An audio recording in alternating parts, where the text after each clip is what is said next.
stata un'assemblea generale molto partecipata, quella di Confagricoltura Rovigo, che si è tenuta nella Sala del Grano della Camera di Commercio. Ad aprire i lavori è stato il presidente di Confagricoltura Rovigo, Stefano Casalini. Allora, una giornata importante, assemblea della vostra associazione. Ecco, quali sono i temi da porre all'ordine del giorno della politica, delle istituzioni che oggi ci sono in questa platea? Guardi, oggi è una giornata molto importante per noi, è un'assemblea in quale raccogliamo tutti i nostri soci, per cui ci sarà il nostro presidente nazionale Giansanti, per cui oltre a altri esponenti politici di primo livello, Manzato, il sottosegretario Manzato e l'assessore Pan. Ma per i nostri soci a questo mondo politico vogliamo raccontare cos'è la nostra agricoltura nel Polesine, dare alcuni dati della nostra agricoltura, far capire che la nostra agricoltura è importante, è strategica per il Veneto e per l'Italia. Noi lavoriamo molto i prodotti cosiddetti commodities, cereali, barbabietola, soia, prodotti che però hanno un basso valore aggiunto. Dobbiamo cercare di valorizzare di più questi prodotti e dobbiamo quindi trovare delle linee per trovare maggior reddito per i nostri agricoltori. Aggregazione potrebbe essere un'altra delle parole chiave? Assolutamente sì, parlerò proprio anche di aggregazione, perché pur essendo il Polesine fatto di aziende con maglia abbastanza più grandi, diciamo, della media nazionale, abbiamo circa 18 ettari per azienda medio, però siamo sempre su dei livelli molto bassi. Dobbiamo cercare di aggregare in maniera maggiore attraverso l'uso intelligente del mettere assieme le forze degli agricoltori, attraverso anche la cooperazione, attraverso sistemi di meccanizzazione in comune, attraverso la vendita in comune dei propri prodotti, grazie tra l'altro a un tessuto già ricco di un mondo di cooperative che essiccano il mais e che lavorano la soia, che già è presente, ma dobbiamo ancor più far sì che si integrino tra di loro e diano delle migliori risposte ai loro soci.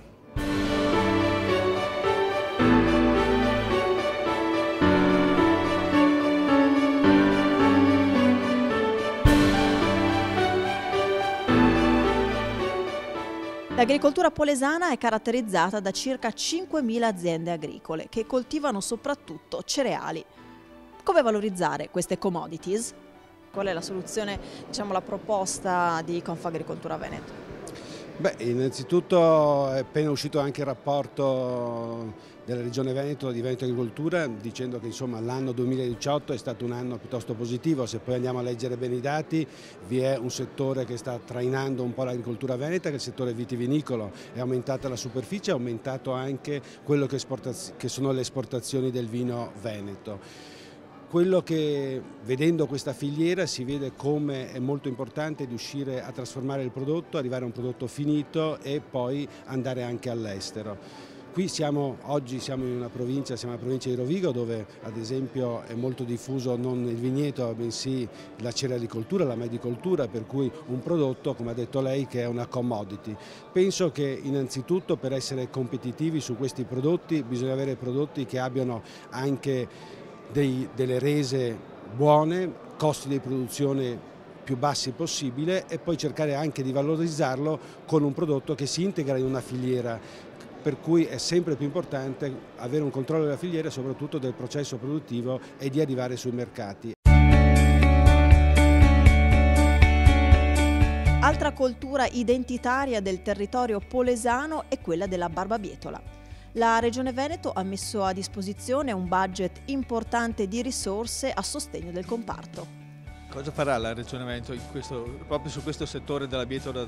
L'abbiamo proprio detto oggi qui a Rovigo, in Assemblea Generale della Confagricoltura, presenti molti dei produttori. La Regione sosterrà quest'anno un aiuto a ettaro che darà questo appunto incentivo per appunto mettere giù le barbabietole, che insieme agli aiuti accoppiati che già il Ministero ha messo a disposizione sosterrà questa filiera importante, perché dovremo raggiungere raggiungere e superare i 13.000 ettari prodotti in Veneto. Ricordo a tutti che la Barbabietola, oltre a dare lo zucchero e quindi dare questo prodotto che noi stiamo puntando appunto a una certificazione anche biologica dello zucchero veneto italiano, è anche una cultura che permette un ricambio, una rotazione nei campi, è una cultura che fa bene ai terreni.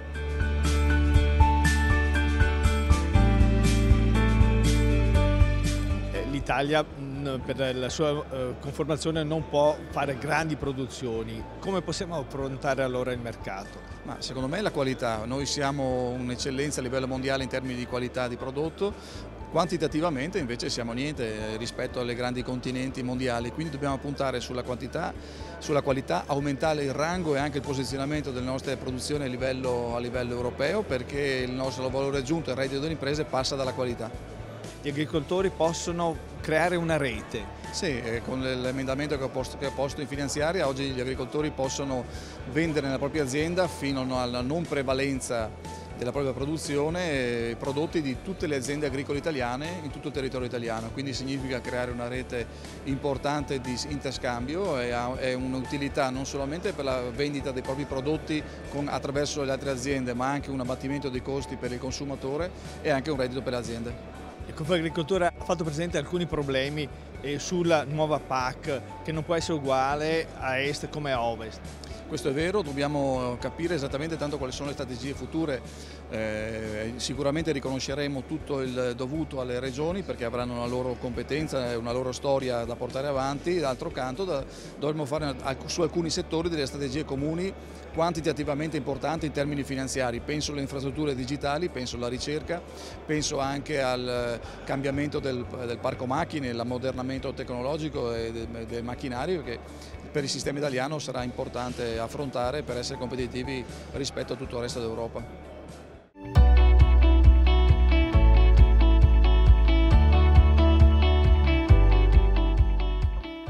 Presente all'Assemblea dei Soci di Confagricoltura Rovigo anche il presidente nazionale dell'associazione Massimiliano Giansanti.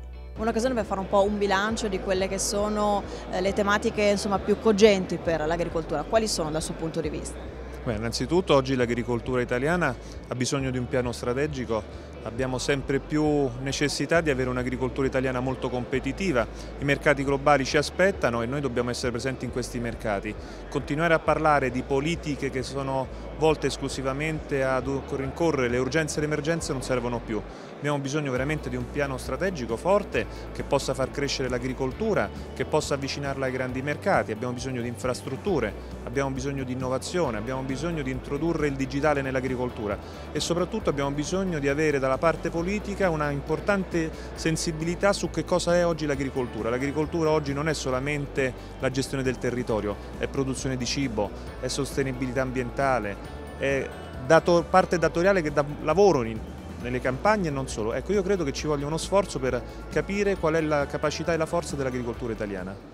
Al termine dell'assemblea i partecipanti si sono spostati nel vicino Palazzo Manfredini, sede provinciale di Confagricoltura Rovigo, per l'inaugurazione di importanti lavori di ristrutturazione e messa in sicurezza realizzati grazie alla donazione di fondi da parte di uno dei soci. Come mai lei ha deciso di farsi promotore di questa donazione, di questi soldi che sono serviti per ristrutturare parte della sede di Confagricoltura?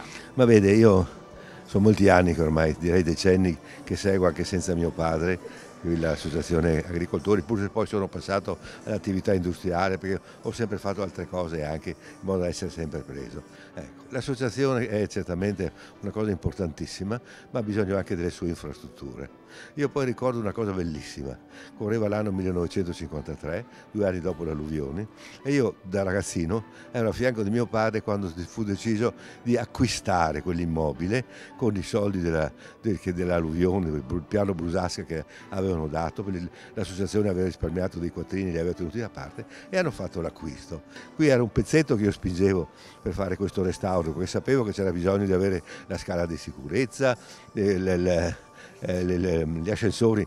Allora sono riuscito a convincere il Presidente che anche un semplice agricoltore, come sono ancora io in qualche modo, anche se con l'età sono avanti con qualche difficoltà a deambulare, diciamo, no? Devono far partecipare, fare questo. Ho deciso di fare questo intervento.